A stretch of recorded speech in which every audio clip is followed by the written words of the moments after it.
kemahasiswaan. Tujuan dari manajemen kemahasiswaan ini tidak lain agar kegiatan belajar mengajar di perguruan tinggi dapat berjalan lancar, tertib dan teratur, serta mencapai tujuan yang diinginkan.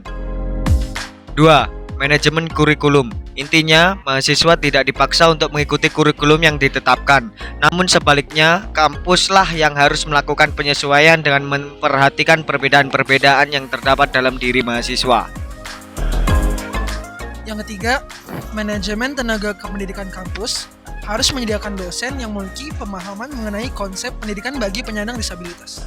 Selanjutnya yang keempat, manajemen sarana dan prasarana. Tersedianya sarana dan prasarana yang memandai merupakan prasyarat dalam mewujudkan kampus inklusif. Selanjutnya yang kelima, manajemen keuangan atau dana. Pembiayaan untuk penyelenggaraan pendidikan bagi penyandang disabilitas di kampus merupakan hal yang penting.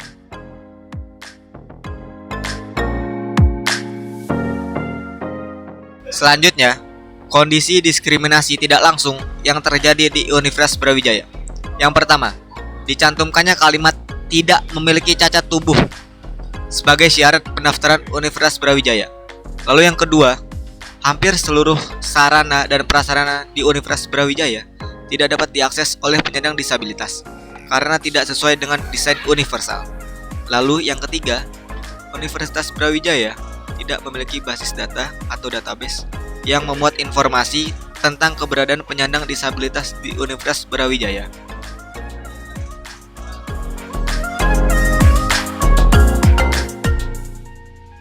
Lalu selanjutnya, yang keempat, minimnya sumber-sumber bacaan atau literatur tentang isu-isu disabilitas. Yang kelima, tidak adanya peraturan tertulis yang melindungi hak-hak penyandang disabilitas di Universitas Brawijaya.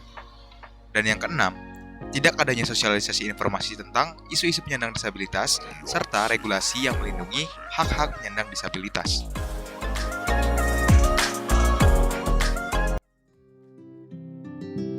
Pengaruhnya sih itu membantu teman-teman difabel dalam berkuliah selama di UB gitu, dan PSLD juga menyediakan berbagai fasilitas untuk teman-teman difabel.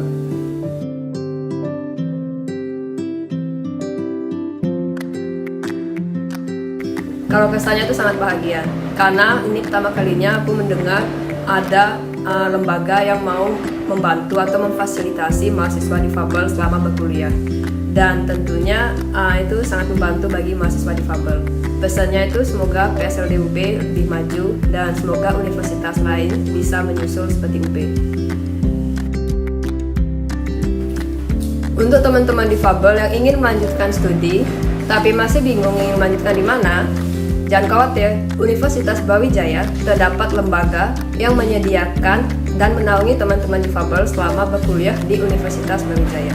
So, tunggu apa lagi? Marilah bergabung bersama kami di Universitas Brawijaya.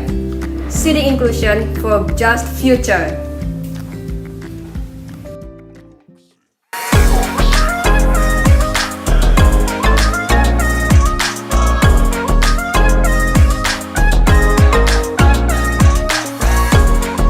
Rekomendasi kebijakan yang dapat meningkatkan nilai pelayan dan penerapan pendidikan inklusif Universitas Brawijaya.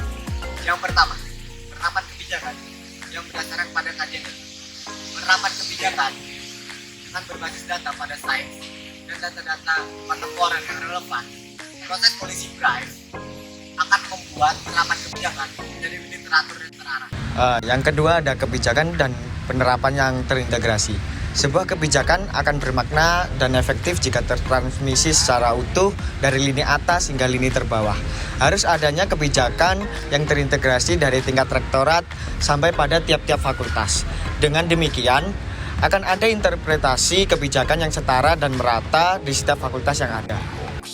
Adapun kebijakan-kebijakan tersebut adalah dapat berupa pemenuhan fasilitas penyandang disabilitas, kurikulum khusus bagi mereka para penyandang disabilitas, serta tenaga pendidik yang menguasai serta memahami mengenai konsep-konsep akademik bagi para mahasiswa penyandang disabilitas.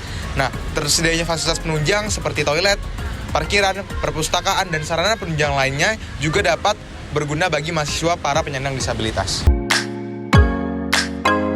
Pengawasan rutin dan monitoring dalam evaluasi penerapan pendidikan inklusif, maka akan terjadinya kesinambungan yang akan terus menampilkan perkembangan dalam penerapan pendidikan inklusif di Universitas Brawijaya. regulasi yang jelas, selain kebijakan berbasis data dan terintegrasi, diperlukannya regulasi dan peraturan yang mengawal, melindungi pendidikan di lingkungan kampus yang inklusif sebagai acuan dalam menyelenggarakan kebijakan.